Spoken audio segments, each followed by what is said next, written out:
Izjava, snimam, već snimam, ono. Snimam ja. Biće duel, truel u biti. Da. Kako se zove duel s dvije osobe? Truel, evo. Truel. Trul će biti. Truel. Pričat ćemo sve što nas pitate i puno više. Svađat ćemo se s chatom. Pričamo chatnik, Da, uglavnom eto o čem se radi, završili smo snimanje Randevua, jeli, sad jesam ispao iz kadra jer iz ruke snimam. Čekaj, ovako, jel? Tražiš ruku, produži sa ovako, argumentom. Da, između ostalog smo razgovarali i o transhumanizmu, jeli? Koliko bi ti bilo lakše da sam možeš produžiti ruku? Da sam produžiš ruku. Da izbaciš teleskop iz ruke.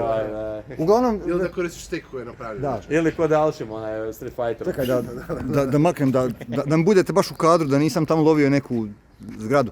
Uglavnom, večeras je to na Z1, jel tako? Da. U koliko sati? U 8.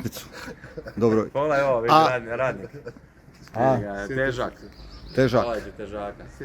Koliko auta ima, to je ovaj obrtnik na kraju, moćni obrtnik koji se spominjao.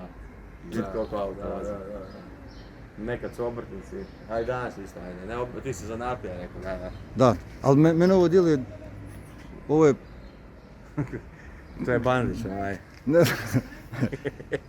A Randevu sa nama trojicom je na YouTube-u isto večeras negdje. Ne, pa o tome pričam, da o Randevu pričam, ne o duelu. Duelu ne znam kada je. Pa neću sad konkurirat sad Randevu. Sjeti se jedne fore, hoćete čuti? Ajde. Kaže kao, na engleskom je fora, ali ću prvo, kao kaže, znate da ona igra Mortal Kombat nastala po jednoj skandinavskoj pjesmi. Kao, kojoj? Finish him. Ja ništa nisam skužio, šta je sad? Pa kao, finska, Ja nisam skužio.